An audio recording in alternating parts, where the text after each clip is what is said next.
Hello and welcome to Blunt Truth Knife Reviews. And you probably recognize this, it's popular, and Nothing Fancy covers it. Actually, Nothing Fancy I don't think does cover it, but I know Cutlery Lover does, and I agree with what he says about it. So I'm not going to go into it too much. I wasn't even going to review my Native, Spyderco Native. I wasn't going to do a review, at least not for a long time, because it's been covered by a good reviewer, Cutlery Lover, and I agree with his review. But I want to see it work.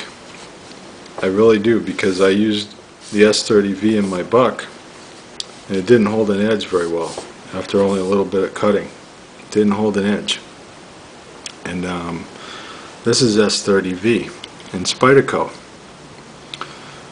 So I want to try it out on some wooden cardboard and see if this problem is with S30V, or is it, the company's version of S30V. Will this hold an edge or will it lose it? Because I know the OS 8 held an edge better than the buck collar S30V, and that's, if OS 8 beats S30V on the edge retention, there's something changes the whole way I look at the steels. There are a couple things I want to mention about this that Cutlery Lover didn't so much. He touched on it, but not exactly. I want to hit it a little more or less. The Boyd dent, for one thing, is kind of misunderstood. Spyderco didn't put this in so that it's more comfortable to push the button, though it probably is. They didn't put it in so that you can find it without looking or whatever, though it does help in that regard. Spyderco put it in to solve the problem of lock backs closing on you under high grip pressure, which is what you're going to hold it like when you stab. Okay, when you squeeze a knife with a large cutout for the lock release of the lock back, you can disengage the lock just by the palm of your hand pushing on it. Okay, on this one it won't. You can see it not moving even when I squeeze, right, putting it directly in there. It doesn't come up enough to, it comes up a hair. That's because of the Boyd dent. It works. Keeps the knife from closing on you. If you hold it this way, your finger will get right in there and it will still close. So lock backs and reverse grips tend not to go along. Okay, lock back and reverse grip. If you're going to do a lot of reverse grip stuff, use a fixed blade. Fixed blades are the way to go. But alright, so the Boyd dent I hit.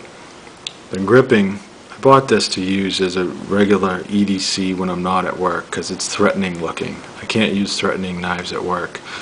The way this is shaped like a weapon, like a spear, this isn't sharpened. Can be, but it's not.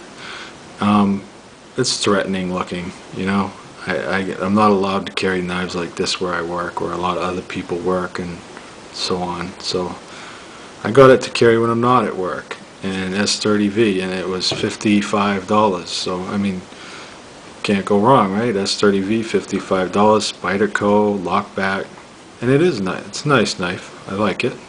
It's great, really. I like it a lot. I have a couple problems with the grip. Problem is, if you hold it here, right? There's two options on your grip. Two. You hold it here. Your thumb goes right on this jimping, nice jimping, squared right off, you grab right in, real good jimping. Spyderco always has good jimping. It can work good, but your leverage is off because the cutting edge is way up here from your hand. So whatever you cut has to be up here, not down near your hand, where you, under your thumb, where you can push in. It's out here, so you have to use more force because the leverage is off. You know what I'm saying? So if you want to cut something with more leverage under your thumb, putting your thumb over the blade, you're off the jimping. Number one, thumb's up here. Number two, this finger, and Cutlery Lover said this, so I'm repeating something someone said, but I agree. This finger jams right up into this metal when you're using it. They designed it that way. They designed it for you to be able to choke up here, but then they didn't continue the jimping so that your thumb's still on jimping when you do. You know, and then when you do, it changes the whole feel of the rest of the blade, the rest of the grip. So it's not really comfortable. So you have to kind of hold it here. If you're okay with holding it here, that is comfortable. You do this for light work, chopping food or opening, you know, light work, it's real comfortable. It's still a nice knife. I like it. I do. It's got a really nice clip. Alright, nice gripping. They contoured the gripping so that it's sort of rougher, you know, grabby this way, where you would push the knife, and less grabby this way. It's smoother feeling because they're contoured like little hills, tilted. If you can imagine that. It's hard to show it, but so it is. It has a lot of pluses, and it's one piece of plastic. It's not two joined together. So even though it's, you know, they call it FRN or whatever, but it's plastic, you know. So now, what I want to do with this thing is do the cutting test. I want to see if the blade of S30V Spyderco will hold up, or if it'll perform exactly as the S30V at Buck. I want a comparison to compare another S30V to the Buck version. One other quick thing I wanted to mention about it though is the hole is covered a little bit by the frame of the knife, by the handle, which has been mentioned by other reviewers. It doesn't cause a problem for me. I mean, I got a fairly big thumb, and it gets right in there and pulls it out easy. You know, it works. Can't flick it out as easy because your finger comes up and sort of hits this. So most Spydercos you can do a nice flick. I don't have it in reach, but I have Centrofani and I have several Spydercos, and basically you can flick them all open real easy. This doesn't do that. So if you really like that about your Spyderco, you're not getting that with this. It really doesn't flick. You have to use wrist. The other Spydercos, you don't need to do the wrist. Okay, they just pop open with thumb. This one, you got to do some wrist. No big deal, but you know, it's worth mentioning. I wouldn't worry about it covering the hole a little though. You can get your thumb in there real easy. It's easy.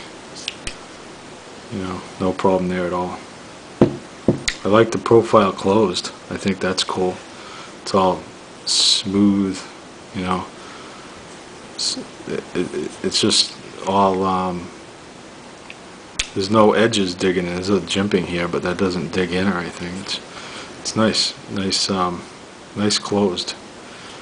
Cool looking open. Unusual. I like unusual. So it's a good knife. Let's see how it cuts. Watch part 2 and see the cutting demo and test. I'm curious. I want to see how it goes through the cardboard and wood and if it holds up the edge. Let's find out together. Bye.